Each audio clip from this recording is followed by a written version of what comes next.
Well, the affidavits flesh out a fraud complaint, and I haven't interviewed the witnesses here. I can't speak to the complaint.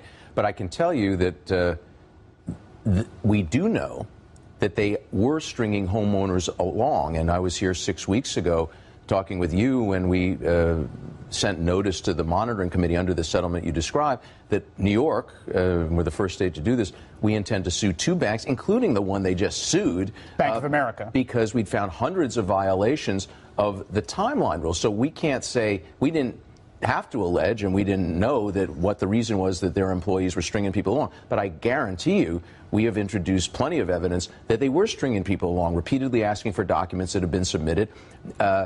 When you are a homeowner, time is not on your side, right? Mick Jagger was wrong. It's like the longer they string you out, the further in debt you get, the more fees and penalties pile up, the harder it is to negotiate a settlement that you can afford. So for them to string people out, is something that hurts homeowners all over America. Now, I represent the people in the state of New York, and we have documented hundreds of violations of the servicing standards under the settlement. I don't have to prove fraud. I just have to show that they are not living up. They were systematically violating their deadlines. I mean, part of the point of the settlement, which probably the best thing about it in some ways, was that it imposed very strict timelines and rules of the road. I think 304 deadlines. They have to get back to a homeowner within 5 days since last October to tell them if there's deficiencies in their loan modification request. They clearly are missing the deadlines. We sent the intent of a notice to sue, and since I was last on with you, we have heard other state attorneys general come out publicly expressing the same concerns. Some have also been in communication with us privately. I think there are other folks who are going to get involved in this.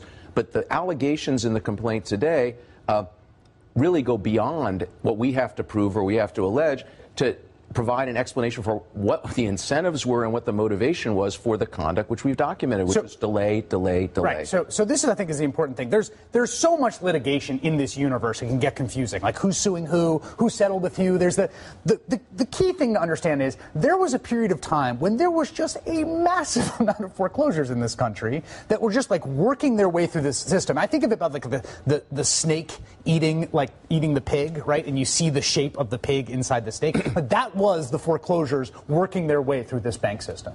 And it was more than they could digest. And they had an incentive, right, Alexis? I mean, this is the key thing I want you to illuminate here, right?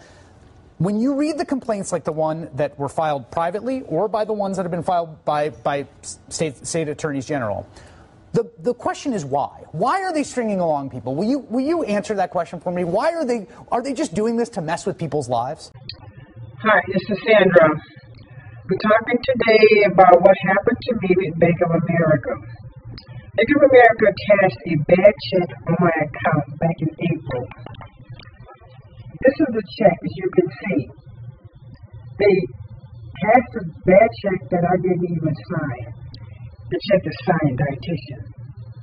So after that, they, proceeded to so-called help me resolve the issue and handle my account very badly, closing it, blocking it, opening up a new account, and through all of that, did not pay my mortgage in May. So I'm still fighting with them to get my mortgage paid and to get the fees and charges that they charge me. This is really where we are in America now with this centralized banking system. And I have already started to move away to a decentralized money system using digital currency that I control. And so it's peer-to-peer, no bank fees, no fighting, no lying. And from the video, you've heard what Bank of America does to customers. How they train their employees to lie and to hold our money up so they can make more money. So it's really time for us to move away from that system. It is going to fail. And we don't want to be in that situation right now with so many disasters and so much chaos and so much confusion. You want to have control of your money. You don't want a disaster to come along and something happens and the ATM is shut down. So it's really time to build the ark. So inbox me for more information because we want to have our own money in our hands. And the only way to do it is with a decentralized digital currency system.